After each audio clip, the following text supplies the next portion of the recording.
Fala galera da terceira série, tudo beleza? Sou o professor Luciano, Biologia, trazendo para vocês um assunto bem importante, genética de populações, tá gente? É um assunto que você consegue aliar ali todos os conhecimentos de genética, de evolução biológica e também um pouco de ecologia, tá? Tentando entender como funcionam os mecanismos, né? Como ocorrem os mecanismos evolutivos e tudo mais. Então, rever o conceito de população e espécie, primeiramente, compreender cálculos que a gente utiliza para encontrar frequências alélicas e genotípicas de uma população e também entender os fatores que levam à variação do pool gênico dentro e entre essas populações. Beleza, então vamos relembrar alguns conceitos que eu acho bastante importante, né? O que é uma população?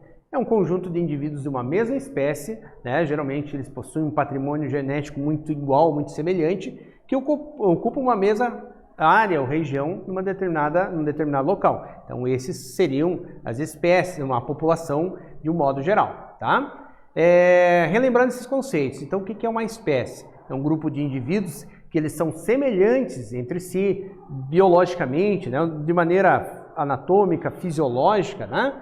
Que possuem a capacidade de se reproduzir, gerar descendentes férteis, né? Dentro de mecanismos que aconteceram para que essa espécie se efetivasse no planeta.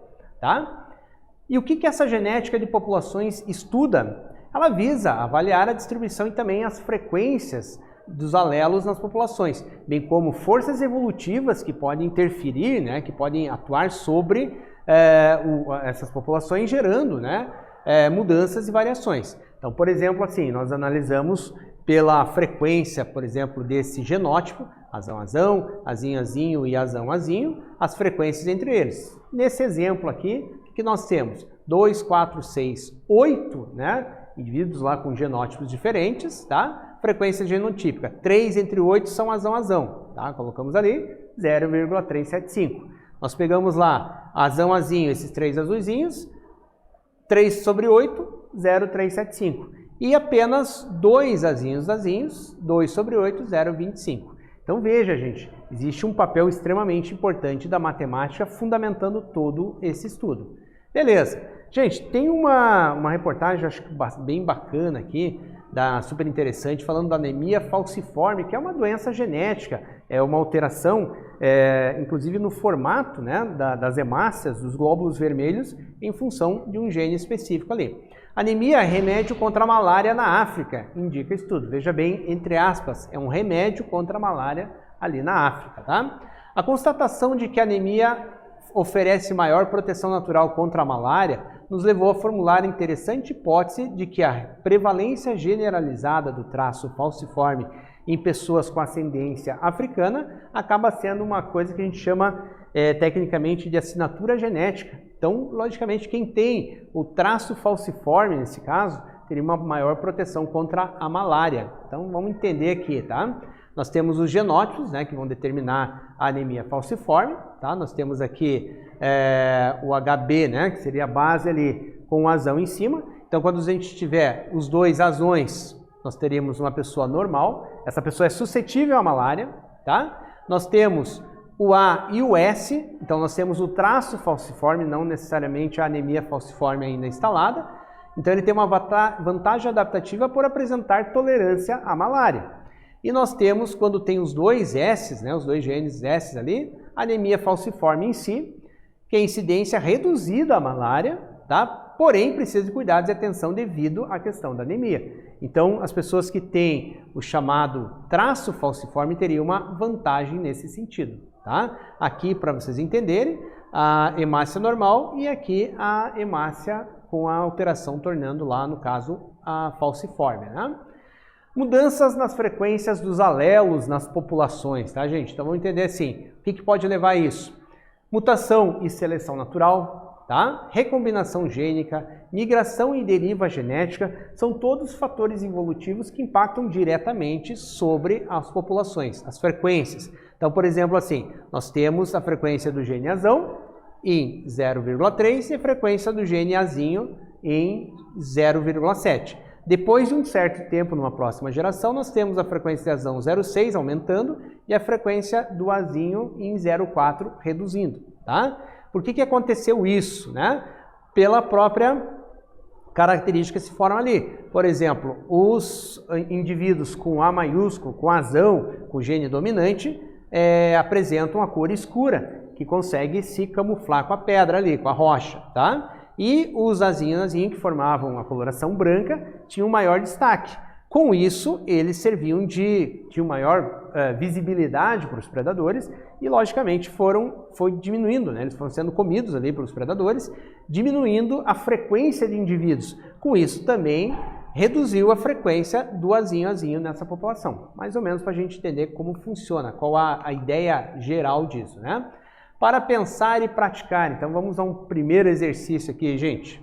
Um grupo de biólogos da SEMA, Secretaria do Meio Ambiente, acompanha anualmente as populações de animais invertebrados nos parques da cidade. Beleza. Análises moleculares mostraram que em 10 anos houve uma mudança significativa nas frequências alélicas de 5 genes de joaninhas dessa espécie aqui. Como eventos evolutivos, de um modo geral, né, podem modificar as frequências desses alelos aqui? Dá um tempinho para você pensar, responder, a gente já volta.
Então vamos lá, gente.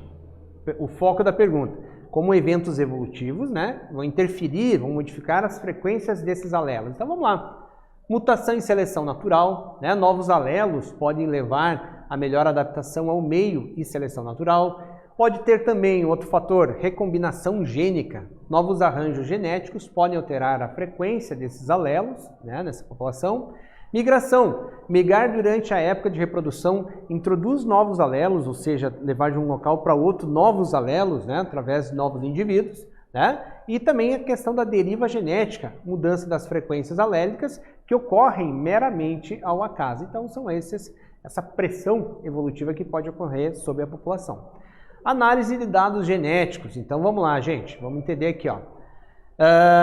Nós temos os genótipos azão-azão, azão-azinho e azinho-azinho, tá? Aí quantidade de genótipos, né, de cada um deles. 300 genótipos azão-azão, 500 genótipos azão-azinho e 200 azinho-azinho. Lembrando, homozigoto dominante, heterozigoto, homozigoto recessivo. Beleza, agora seguindo ali na mesma linha, a frequência dos alelos azão. Então nós temos aqui o azão 600 e 0 de azinho, tá? Nós temos 500 de azão e 500 de azinho no genótipo heterozigoto. Nós temos 0 de azões e 400 azinho no alelo duplamente recessivo, 400. Somando tudo aqui na quantidade de genótipos nós temos 1000, somando aqui nós temos 2000 na quantidade disso aqui. Como é que a gente fez isso? O genótipo azão-azão é 2 vezes, a gente multiplica por 2 o alelo A maiúsculo. O genótipo azão-azinho a gente faz uma vez o alelo azão e uma vez o alelo azinho. E o genótipo azinho-azinho 2 vezes o azinho, perdão. Tá? Agora a gente vai calcular, entender como que calcula daí a frequência genotípica, ou seja, a frequência desse genótipo na população. Então vamos lá. Genótipo azão-azão, 300 indivíduos. Azão-azinho, 500 e azinho-azinho, 200. O que a gente tinha visto lá, somatória, 1000 indivíduos. Tá? Frequência de azão-azão, como é que a gente faz? 300 dividido pelo total, frequência 0,3. Nós pegamos 500 dividido pelo total, frequência de heterozigoto 0,5. 200 dividido pelo total, frequência de homozigoto recessivo 0,2. A somatória tem que dar 1, tá, gente? 0,3 mais 0,5 dá 0,8, mais 0,2 dá 1, tá? Obrigatoriamente. E a frequência alélica, daí a gente está analisando o alelo azão e o alelo azinho individualmente. Fazemos uma outra fórmula aqui de aplicação. Então, a frequência do alelo azão. Então, nós temos ali 1100, né, a frequência ali que a gente tinha visto, dividido pelo total de 2000, nós temos a frequência do azão 0,55, 55%, tá bom? E a frequência ali do azinho, que era 900, nós tínhamos visto, dividido pelo total, nós temos uma frequência de 0,45, tá? 55%, 45%. Somando ali as duas tem que dar 100%, obrigatoriamente, tá bom? Então a gente aplica essa fórmula, 2 vezes azão-azão, mais azão-azinho, dividido por 2 vezes o número total. Tá bom? Vamos a um exercício resolvido aqui para a gente entender de que maneira que funciona, né, esse tipo de cálculo, para a gente entender o raciocínio, o conceito da coisa, né? Vai estudar uma população de rãs, tá? O pesquisador coletou os seguintes dados. Em termos, né, de genótipos, 100 genótipos Gzão-Gzão, 160 Gzão-Gzinho e 140 Gzinho-Gzinho. Calcular as frequências alélicas e genotípicas nesse caso. Então, com base nessas frequências encontradas pelo pesquisador, a gente vai calcular de maneira resolvida, né, um exercício que eu mesmo vou resolver com vocês, para a gente ver como é que fica ali a questão. Primeira coisa a ser feita, o N total. 100 mais 160 mais 140, temos o total de 400 indivíduos, né, somando ali todos os possíveis genótipos, tá? A frequência genotípica, então, nós temos ali 100, que é Gzão-Gzão, dividido pelo total, que é 400. Chegamos a um número de 0,25. Heterozigoto, 160, dividido por 400, que é o total, uma frequência de 0,40. E quando a gente for pegar os recessivos, 140 dividido por 400 dá 0,35. Isso eu fiz a frequência genotípica, dos genótipos azão-azão, azão-azinho e azinho-azinho. Muito bem. Agora a frequência alélica, a frequência daquele alelo na população. Então, nós aplicamos aquela fórmula, né? 100 do azão, né? Vezes 2, mais 160, dividido por 800, tá? Que é o total multiplicado por 2, né? O 400 multiplicado por 2. Teremos lá 360 dividido por 800. 360 é somatória em cima aqui, multiplicação, dividido por 800. Chegamos a 0,45, 45% a frequência do alelo G. E temos 140 vezes 2 mais 140, somando 440, dividido pelo total 800, chegando ali a 0,55 do Gzinho. Então temos ali as duas frequências daí do alelo do alelo Gzão e do alelo Gzinho. Para pensar e praticar exercício 2, vamos lá agora com vocês. Considerando que uma pequena população foram observados os seguintes genótipos, tá? Azão, 40 indivíduos, azinho, 45 indivíduos, azinho, 50. Fala para mim lá, quais são as frequências genotípicas e alélicas dessa população? A mesma coisa que a gente fez ali no exercício resolvido. Com vocês, já voltamos.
Vamos lá, gente. Lembra qual que é a primeira coisa? O N total, o número de indivíduos total. Então, você soma 40 mais 45 mais 50, tem um total lá de 135 indivíduos. Beleza. Frequência agora é genotípica, tá? Os genótipos em si. Do azão a azão, então eu tenho 40 dividido pelo total, 135, então temos uma frequência do azão a azão em 0,29. Agora a gente analisa o heterozigoto, tá? O heterozigoto é 45, dividido pelo total, 135, frequência 0,33. E eu tenho aqui azinho, azinho, 50, tá? Dividido por 135 dá 0,37. Cheguei na primeira parte, que são as frequências genotípicas. Agora eu quero saber dos alelos individualmente. Então, frequência alélica, tá? Então eu aplico essa fórmula. 2 vezes azão, azinho, mais azão, azinho, azão, azão, mais azão, azinho, dividido por 2 vezes o número total, tá? Então, o número total aqui, que era 135, você tem que multiplicar por 2, tendo ali de 135 vai para 270. Então, nós temos lá 2 vezes 40 mais 45 dividido por 270 tem a frequência do azão em 0,47. Agora eu tenho a seguinte situação. 2 vezes 50 mais 45 dividido pelo 270 dá 0,53. Ou seja, somado as duas frequências, 0,47 mais 0,53 tem que dar 1, que corresponderia a 100%. Tá? É um cálculo aí, vamos considerar aí, de certa forma, meio complicadinho, mas a gente segue um raciocínio lógico de conseguir o conceito da coisa, né? Então a gente consegue analisar a frequência disso e conseguimos, a partir dali, prever como serão as próximas gerações. Beleza, galera? Então, de certa forma, eu acho que todo esse assunto aí que a gente trabalhou, ele precisa ser aprofundado, você precisa fazer mais exercícios. Não é com um exercício ou 2 que você consegue dominar o assunto. Esse assunto cai bastante em vestibular, pode cair no Enem também, é um assunto que está frequentemente aí diante de nós, tá? E é interessante, é gostoso, à medida que você for fazendo, você vai gostando. Então, converse com o teu professor, pergunte para ele, tá? Leia mais informações sobre isso, que com certeza você vai tirar de letra isso aí. Valeu, galera, até uma próxima, brigadão, tchau, tchau.